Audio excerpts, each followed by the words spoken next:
10:00 ng umaga, nabulabog ang katahimikan ng Station 4 Police Precinct sa Quezon City. Isang babaeng nakasuot ng oversized shades, mamahaling damit at maraming alahas ang pumasok habang hila-hila sa kwelyo ang isang matandang taxi driver. "Ikulong niyo ang matandang to! Magnanakaw! Walang hiya!" Sigaw ng babae na nagpapakilalang si Vanessa. Ang driver ay si Tatay Lito, 60 years old, payat at nanginginig ang mga tuhod. Hawak niya ang isang designer handbag na kulay pula. "Ma'am, wala po akong kinuha," naiiyak na paliwanag ni Tatay Lito. "Isinaoli ko lang po ang bag niyo kasi naiwan niyo sa taxi kanina. Hinabol ko pa po kayo dito sa presinto kasi sabi ng guard sa kondo niyo, dito daw kayo dumiretso." "Sinungaling!" Bulyaw ni Vanessa sabay duro sa mukha ng matanda. "Nung iniwan ko yan sa taxi mo, may laman niyang 100,000 piso. Pambayad ko yun sa supplier ko. Ngayon, lipstick at suklay na lang ang laman? Siguro itinago mo yung pera bago ka nagdrama na isusoli mo to, no? Ibalik mo ang pera ko." Lumapit si SPO Mercado, ang desk officer.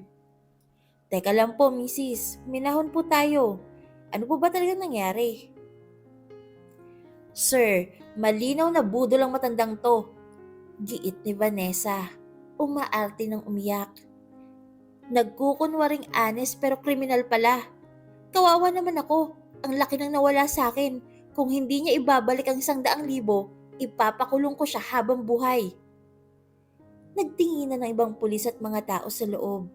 Naawa sila kay Tatay Lito, pero mabigat ang akusasyon. Sa hirap ng buhay ngayon, madaling paghinalaan ng sinuman. Yumuko si Tatay Lito. Parang nawawala na ng pag-asa. "Tay, totoo po ba?" tanong ni SPO Mercado. "Kung kinuha nyo, isolin nyo na. Madadaan naman sa usapan." Umiling si Tatay Lito. Itinaas niyang kanyang ulo. Sa kabila ng takot, may tapang sa kanyang mga mata. "Sir," sabi ni Tatay Lito sa seryosong boses, "mahirap lang po ako. Minsan wala kaming ulam. Pero ni Singkong Duling, hindi ako nagnakaw. At kaya ko pong patunayan yan." Binuksan ni Tatay Lito ang kanyang dalang backpack. Inilabas niyang isang maliit na memory card. "May dashcam po ang taxi ko, sir," sabi ni Tatay Lito. "Dual lens po ito. Nakikita ang kalsada at nakikita rin ang loob ng sasakyan at mga pasahero. Nakarecord po ang buong biyahe ni Ma'am Vanessa." Natigilan si Vanessa. Nawala ng iyak niya. Namutla siya sa ilalim ng kanyang foundation. "Oh, anong dashcam? Bawal yan! Privacy violation yan!" Sigaw ni Vanessa. Halatang natataranta. "Ma'am, public transport po ito para sa safety ng driver at pasahero," sagot ni SPO Mercado. "Akin na po ang memory card, tay. Panoorin natin sa computer." Ipinasok ng pulis ang memory card sa laptop at ikinektay sa malaking monitor sa loob ng istasyon.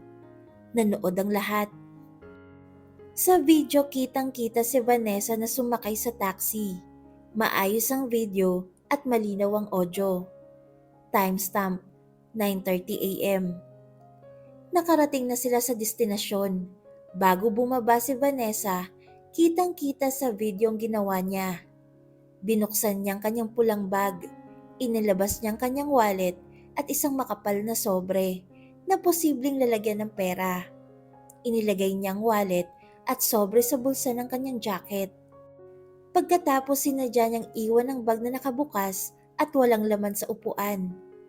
Bago siya bumaba, tumingin pa siya sa rearview mirror at ngumisi ng nakakaloko. Pagkababa niya, umandar na si Tatay Lito. Makalipas ang 2 minuto, napansin ni Tatay Lito ang bag sa upuan. "Ay, naiwan ni Ma'am," rinig sa video ang boses ni Tatay Lito. Agad na nag-U-turn si Tatay Lito.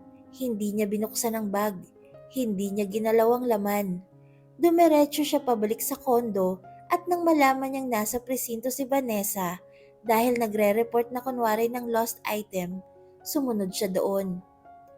Namayani ang katahimikan sa loob ng istasyon. Huling-huli sa akto, walang 100,000 sa bag nung iniwan niya. Sinadya niyang iwan para perahan ng driver. Humarap si SPO Mercado kay Vanessa.